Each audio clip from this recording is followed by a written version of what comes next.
Amin. Ada yang tadi pagi tidak bisa senyum, mau buka mulut saja susah ada?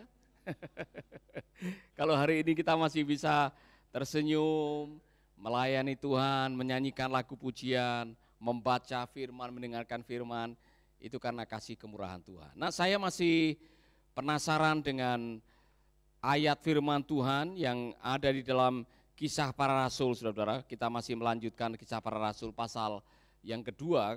Saya akan kembali mengajak saudara membahas tentang sesuatu yang saya rindu ini terjadi lagi. Saya rindu kebenaran ini terjadi lagi dalam gereja masa kini. Bukan hanya gereja mula-mula. Kisah Rasul pasal 2 ayat 46 sampai 47.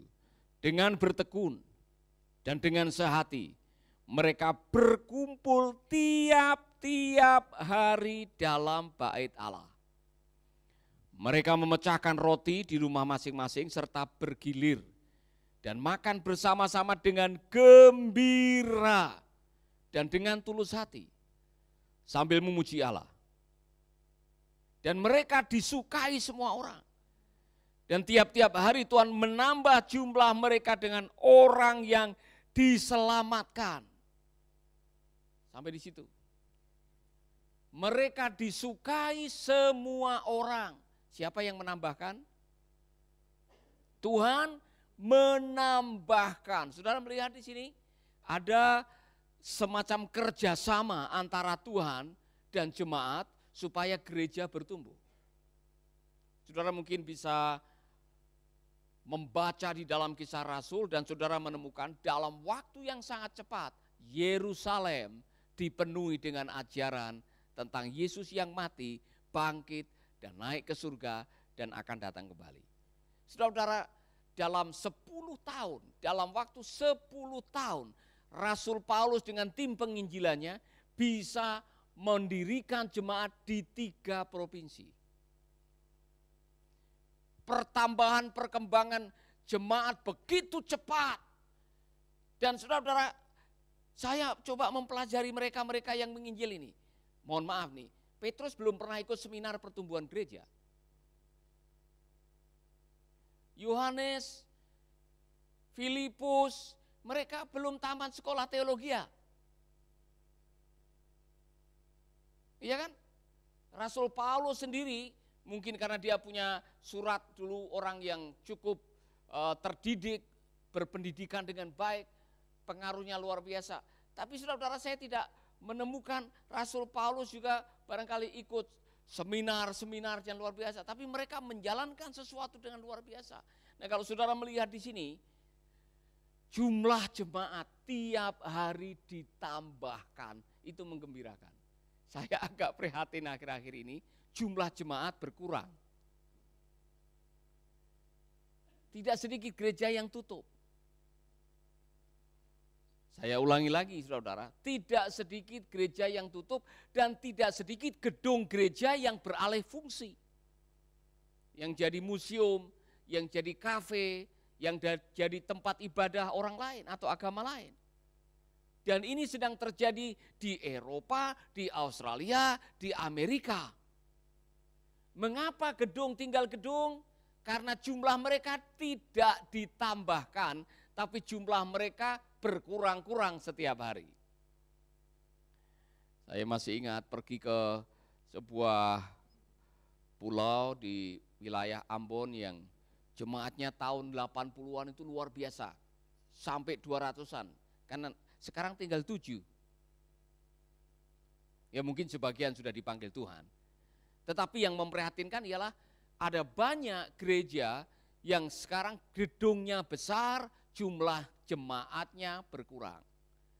Saya keliling Jawa Tengah, Boyolali, Blora, Pati, Cepu. Ada banyak gedung gereja yang gedungnya megah tetapi jemaatnya tinggal sedikit. Persoalan, kira-kira ada apa dengan gereja? Dulu ada dengar anak yang terhilang? Pernah dengar ada kisah anak yang terhilang? Pernah ya? Sekarang ada kisah gereja yang terhilang. Kenapa gereja bisa terhilang? Karena gereja tidak lagi menjangkau orang yang terhilang. Jadi ketika gereja tidak lagi menjangkau orang yang terhilang, suatu saat nasibmu sama akan jadi gereja yang terhilang. Gereja yang hanya tinggal nama. Saya ulangi lagi, saudara tidak bosan-bosan ya. Saya pergi ke Belanda dengan ibu, diundang ikut ibadah atau berkhotbah di sebuah gereja yang sangat besar. Mungkin 4 kali besarnya gedung ini, saudara. Saya datang setengah jam lebih awal, saya duduk di depan sendiri, saya tunggu-tunggu waktu saya datang mungkin hanya 5 atau 6 orang. Tunggu setengah jam ibadah mau dimulai, hanya 26 orang. Itu pun sudah uzur semua, sudah tua-tua, rambut sudah putih. Kemudian selesai ibadah saya tanya kepada Bapak Gembalanya, ini jemaatnya? Ya tinggal segini Pak. Yang muda-muda mana kok enggak ada, yang muda-muda enggak tertarik masuk gereja. Ini di Belanda saudara. Dan jumlah gedung gereja di Belanda yang dijual, jadi tempat ibadah lain sudah banyak sekali. Mengapa gereja terhilang? Mengapa gereja terhilang? Karena gereja kehilangan pesan amanat agung dari Tuhan. Gereja tidak lagi menjadikan amanat agung sebagai prioritas utama. Saudara-saudara dengar kembali, apa bunyi amanat agung? Go and make disciple. Apa tadi? Go and make disciple. Tahu artinya go? Pergi. Kau pergi sana. Pergi menjangkau jiwa. Pergi. Ya kan? Pergi. Hei, pergi. Tahu artinya pergi? Go. Tahu artinya go, melangkah keluar dari rumah. Jangan hadirilah. Sekarang dibalik. Hadirilah. Hadirilah. Kita mengundang. Perhatikan di dalam perjanjian baru, apa yang terjadi? Yesus pergi keluar masuk kota dan desa. Yesus pergi. Pernah lihat spanduk di Yerusalem? Foto Tuhan Yesus besar-besar. Dan hadirilah KKR yang akan dilayani oleh Yesus dari Nazaret. Singer. Siapa lagi? Matius. Ya kan? Pengambil kolektor Yudas Iskariot. Tidak ada, saudara-saudara. Jadi, saudara-saudara, secara sederhana, suatu saat gereja bisa kehilangan intisari panggilannya ketika gereja mengabaikan apa yang menjadi amanat agung. Go, semua bilang go. Tengok teman saudara, go. Pergi, keluar dari rumah, temui orang. Saudara-saudara, saya mau mengatakan ini kepada Anda. Kalau semua program gereja menuntut Anda untuk datang, ya kan? Senin doa puasa datang gereja. Selasa pemuritan datang ke gereja. Rabu barangkali ada kaum ibu datang ke gereja. Kemudian Kamis kaum pria. Jumat lagi nanti ada kaum muda. Jadi aktivitas kita semua di gereja. Kalau aktivitas kita semua di dalam gedung gereja, kapan ada kesempatan untuk terhubung dengan orang non-gereja?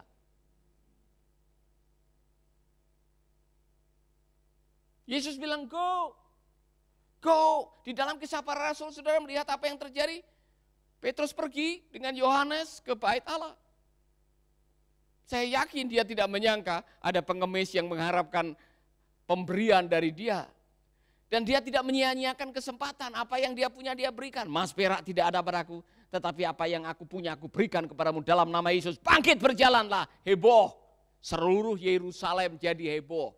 Saudara tidak pernah menyangka, saya yakin Petrus juga kaget barangkali waktu itu. Ya kan? Dia begitu berani. Dan bahkan menurut sejarah gereja, pada waktu orang Kristen dianiaya oleh Kaisar Nero dan mereka harus melarikan diri menyelamatkan iman, sambil melarikan diri menyelamatkan iman, tinggal di pengungsian, firman Allah diberitakan. Sebetulnya saya mendengar sejarah, Dulu ada waktu di mana gereja Tuhan di Yerusalem sudah nyaman. Di bawah kepemimpinan Simon Petrus, nyaman. Tetapi kemudian Yerusalem dihancurkan oleh Jenderal Titus dan semua orang harus kabur. Pada waktu orang mulai keluar dari Yerusalem, Injil bisa diberitakan di provinsi-provinsi yang lain. Saudara baca di dalam surat Petrus. Ada banyak orang Kristen yang tersebar di Kapodikia, di Pontus, dan sebagainya. Oleh karena apa? Aniaya. Ketika gereja sudah tidak mau lagi keluar, Tuhan yang akan mengeluarkan gereja. Ketika orang Kristen mulai lupa dan malas memberitakan kabar baik, aniaya bisa datang kepada saudara-saudara supaya pergi dan memberitakan kabar baik. Amin. Saya harap sebelum dianiaya, saudara sudah mau memberitakan Injil. Tidak harus melewati masa-masa sulit. Saudara, go and make disciple, go. Saya pernah punya pengalaman, saya belum sekolah Alkitab. Saya belum tahu apa artinya menginjil, saya belum tahu. Saya polos-polos saja, saya tergerak pagi-pagi. Biasa saya jualan tas Alkitab. Saya keluar dari gereja Sidang Jemaat Allah Jalan Seroja Selatan, naik sepeda, keliling, jualan tas Alkitab. Saya melihat ada Pak Untung, si tukang becak lagi keroan sendiri. Jadi dia duduk di becaknya sambil keroan begini. Saya tergerak, saudara-saudara. Nah, saya belum sekolah Alkitab, saya baru belajar menjadi orang Kristen, saudara-saudara. Saya langsung berhenti, saya turun dari sepeda, saya mendekati Pak Untung. Pak, mau enggak saya yang keroin Bapak? Saya kasihan, saudara-saudara, karena sudah tua dia. Oh, dia malu sedikit, enggak usah Pak, enggak usah. Udah, saya keroin, udah. Terus saya bilang sama pembantunya Pendeta Simon Lim, tolong bikinin teh panas. Saya keroin dia, saudara-saudara, sampai selesai lah, merah semua gambar itu sisir. Sudah selesai, saudara-saudara, saya tidak punya pikiran apa-apa. Saya hanya mengatakan, boleh enggak saya berdoa? Saya berdoa dengan semampu saya. Minggu depannya Pak Untung masuk gereja. Gara-gara keroan itu. Apa yang terjadi setelah itu? Si Untung ini kasih tahu Ngateman. Ngateman adalah preman di kampung itu. Dia juga datang ke gereja. Ngateman bilang sama Yatimin yang jualan warung, jualan makanan di samping sungai. Akhirnya saya bikin komsel. Saya belum tahu bagaimana melayani firman. Tapi saya punya komsel di rumahnya Yatimin ini, saudara. Ada lebih dari 12 orang yang ngumpul di situ. Orang-orang pemulung-pemulung yang kampung kumuh di pinggir sungai itu datang di situ. Mereka takut datang ke gereja, tapi mereka datang di rumahnya Yatimin. Kalau saudara pergi ke Semarang, di samping gereja Sidang Jemaat Allah itu ada perkampungan seperti itu. Nah, saudara-saudara, saya mengatakan, apa yang terjadi? Go. Ternyata ketika kita go, ketika kita pergi, Tuhan sudah menyiapkan yang lain-lain. Tuhan sudah menyiapkan jiwanya, Tuhan sudah menyiapkan mujizatnya, Tuhan sudah menyiapkan orang-orangnya, Tuhan sudah menyiapkan kata-kata yang akan kita ucapkan. Go! Go! Amin. Nah, kalau saudara mengatakan, Tuhan, kirimkanlah jiwa-jiwa. Yesus bilang, kau pergi cari jiwa sana. Amin. Haleluya. Jangan sampai saudara kalah dengan, sekali lagi, Satpam, Citraland. Jangan sampai, saya lupa namanya. Kalau saya ketemu lagi saya serang bisa menginterview beliau. Ya kan? Saya diinjili. Saya jalan-jalan di Lumintang situ, dia di belakang saya, ya kan, jalan.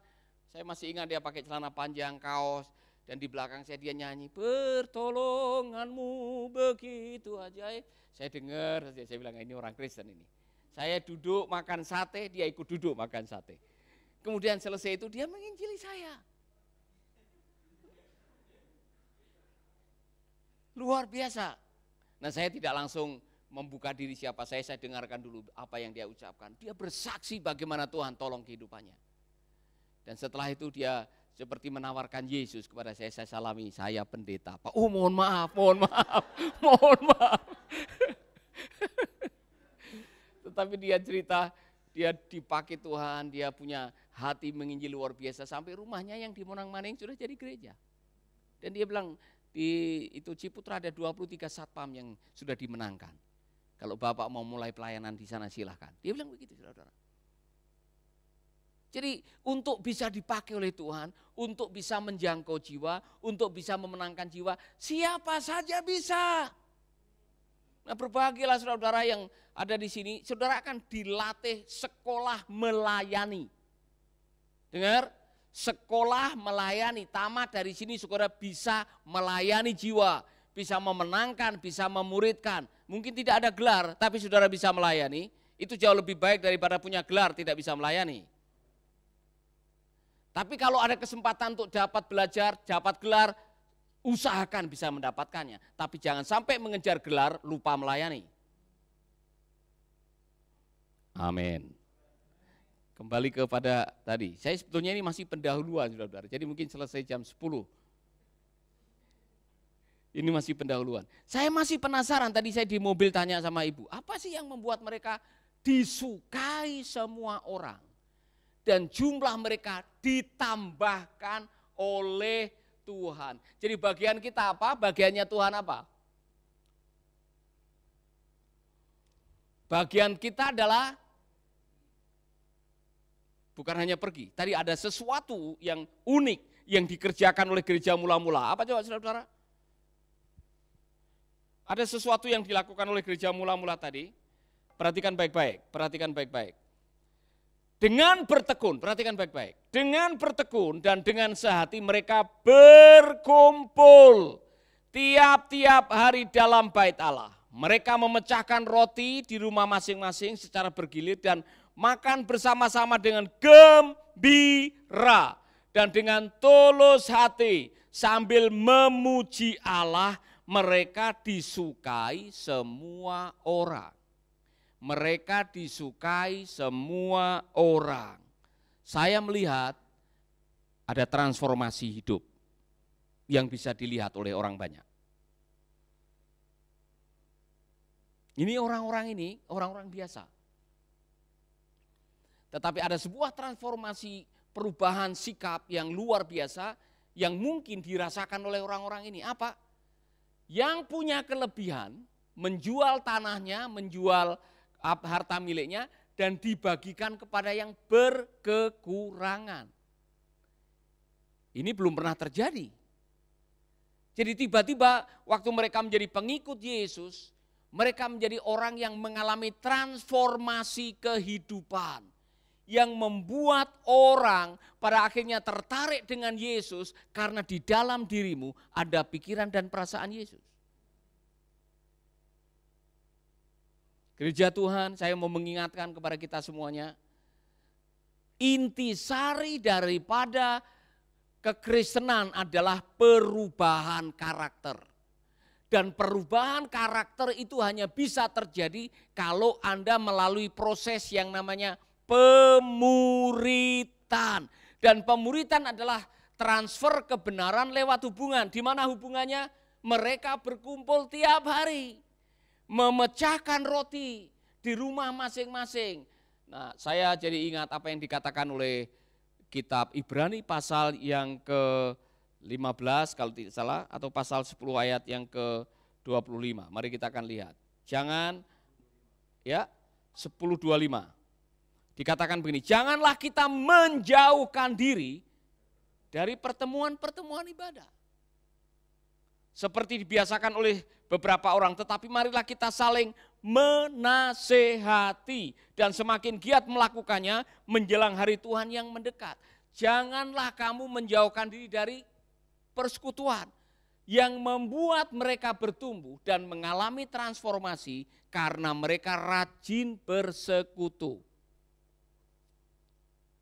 Di dalam bahasa Yunani ditulis episunagogis. Jadi assembly dalam bahasa Inggrisnya, pertemuan-pertemuan ibadah dan sifatnya wajib, harus. Epi itu artinya harus, wajib.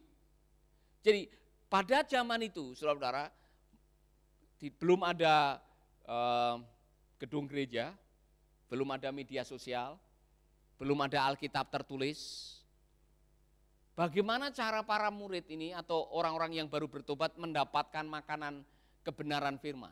Bagaimana caranya? Waktu itu Petrus belum bisa kirim WA kepada grup pemuritan Yerusalem. Belum ada. Bagaimana caranya orang-orang Kristen mendapatkan nasihat firman Tuhan? Mereka rajin bertemu, mereka rajin berkumpul. Saudara-saudara, waktu itu yang namanya surat Rasul Petrus, itu surat dalam bentuk gulungan. Dan selesai baca di jemaat sini, dipindahkan ke jemaat yang lain lagi terus. Jadi saudara-saudara, mereka haus kebenaran firman. Dan ketika mereka haus kebenaran firman, saudara bayangkan, waktu itu bisa mendengarkan firman adalah sebuah keistimewaan. Bisa mendengarkan firman itu adalah sebuah makanan rohani yang luar biasa. Orang rindu mendengarkan kebenaran firman. Itulah sebabnya firman itu menjadi benih, menjadi sesuatu yang sangat dirindukan yang bisa mengubah perilaku mereka. Jadi saya menemukan 3 hal. Ternyata waktu Ibrani mengatakan jangan meninggalkan pertemuan-pertemuan ibadah, berkorelasi dengan kisah para rasul yang mereka tiap hari bertemu sambil memecahkan roti, mendengarkan pengajaran rasul-rasul, bertekun. Ada korelasi dengan pertumbuhan gerejanya. Ada hubungan yang baik dengan pertumbuhan gereja. Karena apa?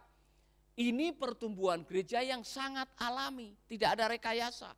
Semua terjadi karena apa?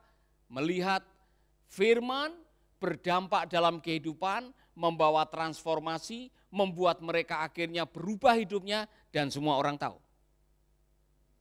Semua orang tahu, wow, saya tahu ini ada jemaat yang dulu pelitnya bukan main.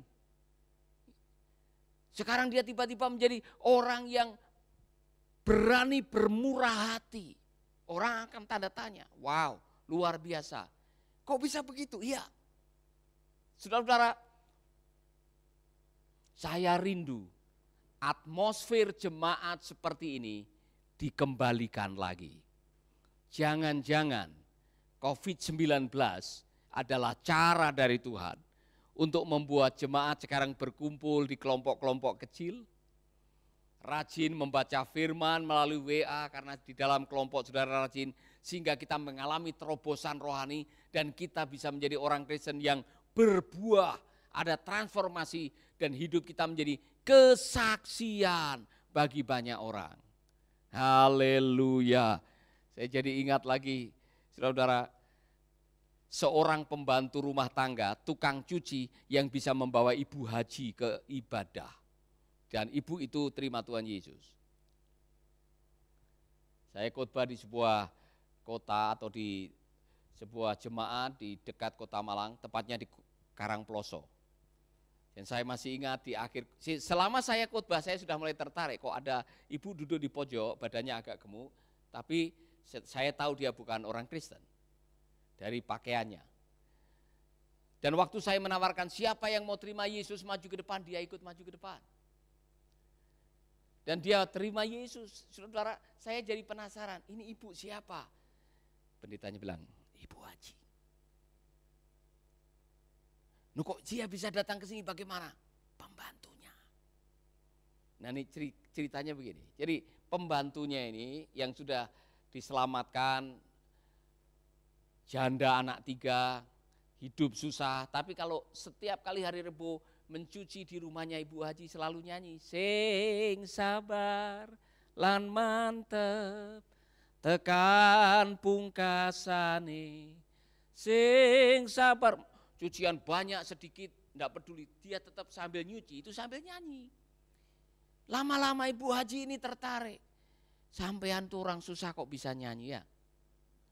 Saya itu suami punya selepan, punya ladang, punya sawah kok enggak bisa nyanyi. Sampean tuh belajar nyanyi di mana? Ibu gembala.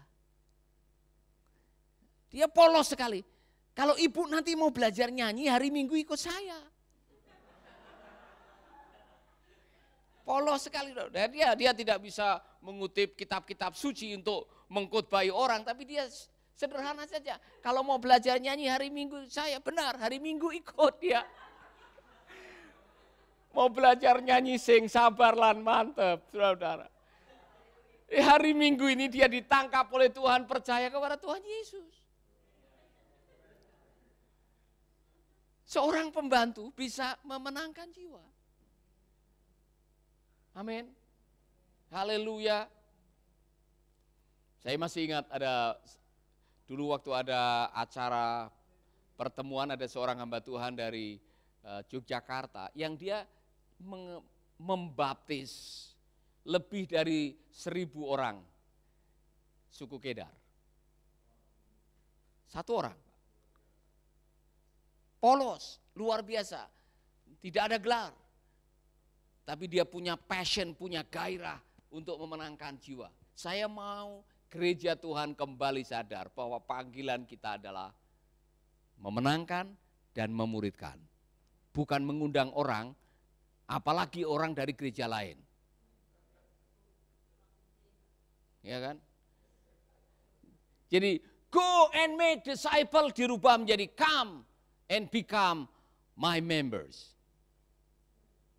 Saya ulangi lagi, kalau ini tidak dirubah, paradigma kita tidak berubah, maka jumlah orang percaya tidak ditambahkan. Yang ada adalah Kristen kaki gatal. Saya tulis di status saya, banyak yang nanggap itu, ya kan? Kristen kaki gatal, ya kan, datang ke sebuah gereja A, tersinggung dengan pengurusnya, pindah ke gereja B. Ya, gereja B kecewa dengan pendetanya karena khotbahnya terlalu lama, pindah ke gereja C. Pindah ke gereja C, tidak ada sembako, pindah lagi ke gereja D. Ya kan? Jadi yang lucunya adalah saya mau katakan ini, kita harus jujur saudara, kita berani dievaluasi. Kalau ada gereja besar dari sebuah kota, mengatakan saya mau menjangkau Bali. Sampai di Bali dengan biaya miliar-miliar, yang didatangkan adalah orang-orang dari gereja yang lain. Dari sisi misi, kita sedang melakukan kesalahan besar. Karena uang misi tidak digunakan untuk menjangkau dan memuridkan, tapi untuk memindahkan. Kita semua harus bertobat. Amin. Haleluya. Saya ulangi lagi, jangan tersinggung. Pak Rehat Bonke, saya dengar sendiri di satu kongres gereja sidang jemaat Allah di Australia. Saya hadir di situ dan dia mengatakan 5.000 jiwa dari gereja lain pindah ke gereja saudara. Satu pun malaikat di surga tidak ada yang bersorak-sorai.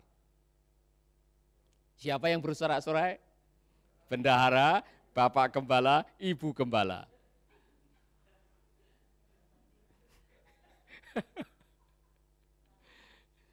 Tetapi satu jiwa yang diselamatkan, ribuan malaikat bersorak-sorai. Mari kita membuka diri untuk mengubah paradigma. Sebab kalau tidak, gereja kita menjadi gereja yang terhilang. Gara-gara kita sudah tidak menjangkau orang yang terhilang. Bisa-bisa nasibnya menjadi pendeta yang terhilang. Karena pendeta tidak menjangkau orang yang terhilang lagi. Amin. Sukacita saya ialah kalau terima SMS, Pak saya bukan orang Kristen, tapi saya percaya Yesus. Haleluya. Saya minta didoakan, saya percaya Yesus. Haleluya. Saudara-saudara, tugas kita masih sama. Amanat agung tidak berubah. Situasi apapun juga, Matius 28 ayat 19-20 belum dibatalkan. Artinya gereja Tuhan masih punya amanah yang sama. Mari kita berlomba-lomba memenangkan jiwa, bukan berlomba-lomba memperbaiki fasilitas. Sekarang untuk menarik orang saudara-saudara, ada yang dalam gerejanya itu ada asap. Iya kan? Silakan kalau saudara mau membeli. Jangan sampai menarik orang datang gereja karena fasilitas. Tapi karena ada hadirat Allah di situ. Kalau saudara punya uang silakan, saudara mau bikin fasilitas apapun juga.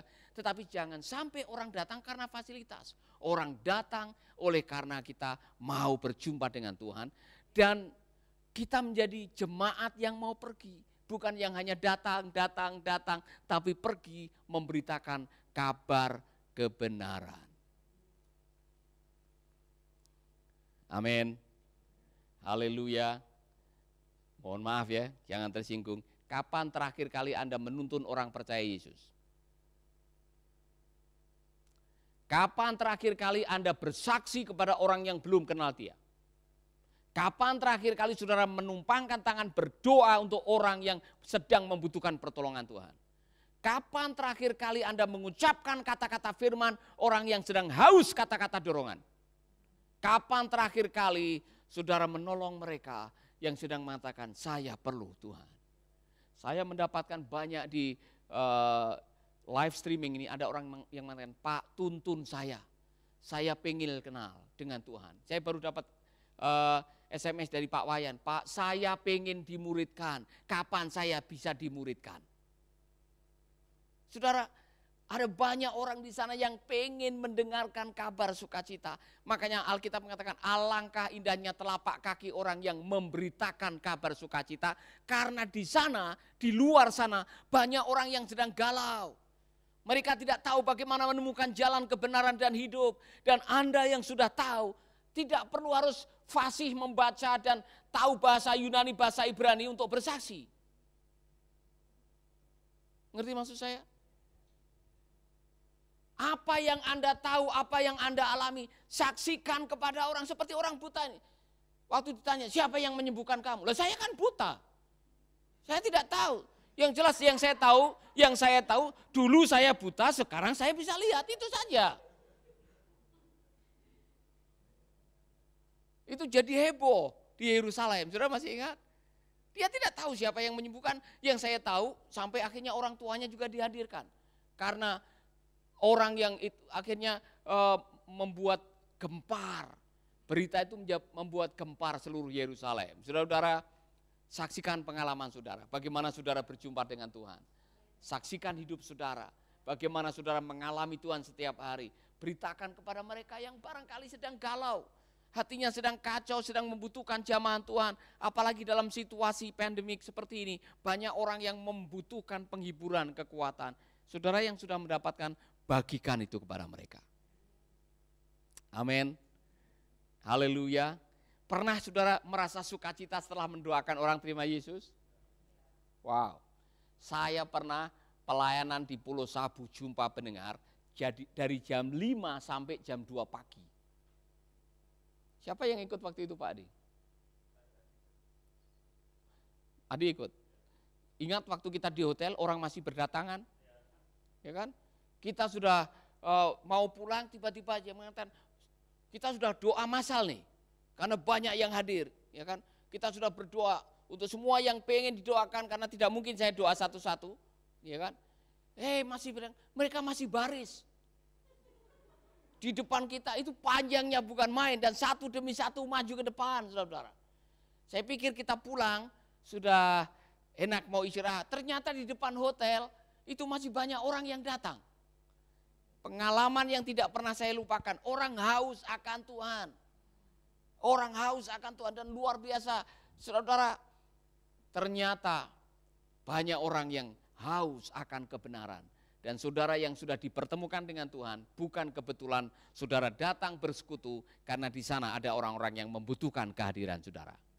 Go and make disciple. Go. Sekarang coba lihat wajah temanmu, sedikit dipelototin. Bilang go. Go. Amin. Haleluya. Mari kita berdiri bersama-sama. Bapak, Ibu, Saudara-saudara, Tuhan sudah menyediakan segalanya. Urapannya sudah diberikan. Jiwa-jiwa sudah ada di sana. Apa yang engkau akan katakan, roh Tuhan akan menuntun saudara untuk mempercakapkan. Yang dibutuhkan adalah ketaatan. Go. Kalau Anda ingin melihat jumlah umat Tuhan ditambah-tambahkan oleh Tuhan, bagian kita adalah go and make disciple. Bagian kita adalah go and make disciple. Amin. Amin. Jadi ini yang tamat-tamat ini yang akan wisuda, saya sudah punya lahan. Go Singaraja. Go Nusa Dua. Go Tabanan. Amin. Haleluya. Diberkatilah yang mengandalkan Tuhan. Amin. Amin. Ibu Lydia, Pak Roni. Diberkatilah yang gemar merenungkan firman Tuhan siang dan malam. Seperti pohon yang kokoh tertanam di tepi sungai kehidupan. Diberkatilah, diberkatilah. Amin, amin. Firman Tuhan siang dan malam. Seperti pohon yang kokoh tertanam di tepi sungai kehidupan. Bapak Ibu Saudara-saudara yang mendengar lewat radio maupun menonton lewat live streaming dan saudara ditemplah oleh firman Tuhan. Pagi hari ini saudara mengatakan dalam hati, Tuhan, utuslah aku mau pergi. Aku mau memberitakan kabar baik, aku mau bersaksi. Taruh tanganmu di dada dan saya akan berdoa buat saudara-saudara. Amin, amin, amin, amin, amin. Bapa dalam surga, aku berdoa buat umatmu, jemaatmu dimanapun mereka berada, yang hari ini telah mendengarkan kebenaran dan kami mau mengatakan, ya Tuhan, inilah aku, utuslah aku, pakai hidupku. Aku mau pergi mentaati firman-Mu, memberitakan kabar baik, mendoakan mereka yang sakit, membebaskan yang terbelenggu, memberi makan yang lapar, beri pakaian kepada yang telanjang. Tuhan, berkati hidupku sehingga aku menjadi alat-Mu. Di dalam nama Yesus, di dalam nama Yesus, urapan-Mu mengalir untuk hamba-Mu ini. Haleluya. Amin, amin, amin, amin. Amin. Diberkatilah, diberkatilah yang gemar merenungkan firman Tuhan siang dan malam. Haleluya. Seperti pohon yang kokoh tertanam di tepi sungai kehidupan. Saya tahu ada banyak permohonan doa yang sudah ditulis. Yakinlah bahwa Tuhan akan menjamah saudara. Apapun sakit penyakit saudara, apapun terobosan yang saudara perlukan, apapun pergumulan yang saudara sedang gumuli saat ini, taruh tanganmu di dada atau taruh tanganmu di tempat yang sakit. Nanti hambanya Pak Roni akan berdoa buat saudara. Urapan Tuhan akan mengalir buat saudara. Haleluya, haleluya. Mari saudara yang membutuhkan doa, yang menyembuhkan saudara adalah Tuhan. Buka hatimu, angkat tanganmu kepada Tuhan. Katakan, Tuhan, aku membutuhkan Engkau. Bapa, kami sepakat Tuhan. Kami berdoa bagi saudara-saudara kami yang membutuhkan lawatan Tuhan. Bagi mereka yang membutuhkan pertolongan Tuhan. Bagi para pendengar, para pemirsa yang membutuhkan kesembuhan dari Tuhan. Mari Tuhan jamah setiap mereka ya Tuhan, yang sedang mengangkat tangan mereka, yang sakit disembuhkan di dalam nama Yesus Tuhan.